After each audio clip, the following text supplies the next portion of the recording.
முதலமைச்சரின் துபாய் பயணத்தை குடும்ப சுற்றுலாவாகத்தான் பொதுமக்கள் பார்ப்பதாக எதிர்க்கட்சித் தலைவர் எடப்பாடி பழனிசாமி குற்றம் சாட்டியுள்ளார்.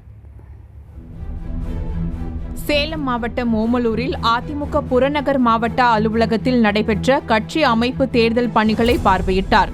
அப்போது செய்தியாளர்களை சந்தித்த அவர், சர்வதேச கண்காட்சியில் தமிழ்நாடு அரங்கினை திறந்து வைக்கவும் முதலீடுகளை ஈர்ப்பதற்காகவும் தான் முதலமைச்சர் துபாய் சென்றுள்ளார் என கூறப்படுவதாக தெரிவித்தார்.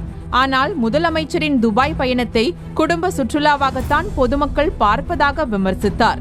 திரு ஸ்டாலின் அவர்கள் அவரும் அந்த துறையுடைய அமைச்சர்கள், அந்த துறையுடைய செயலாளர்கள் துபாய்க்கு சென்று தொழில் முதலீட்டை ஈர்ப்பதற்கும் அங்கே இருக்கின்ற அரங்கை துவைப்பதற்கும் அது சரி. ஆனால் அவருடைய முதலமைச்சர் திரு ஸ்டாலினுடைய துபாய் பயணம் அது ஒரு குடும்ப சுற்றுலாவாக தான் மக்கள் பார்க்கின்றார்கள். அதற்கென்று தனி போயிங் விமானத்தை எடுத்து அந்த குடும்ப உறுப்பினர்களை அந்த விமானத்தின் மூலமாக துபாய் சென்றிருக்கின்றார்கள்.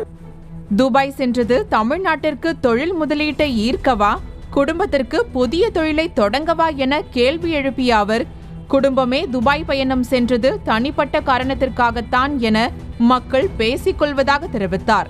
இவர்கள் குடும்ப சுற்றுலா போறதுக்காக இந்த சர்வதேச வர்த்தக கண்காட்சியை தமிழ்நாடு அரங்கை துவக்க வேண்டிய ஒரு போர்வையில போயிட்டு வந்திருக்கார்.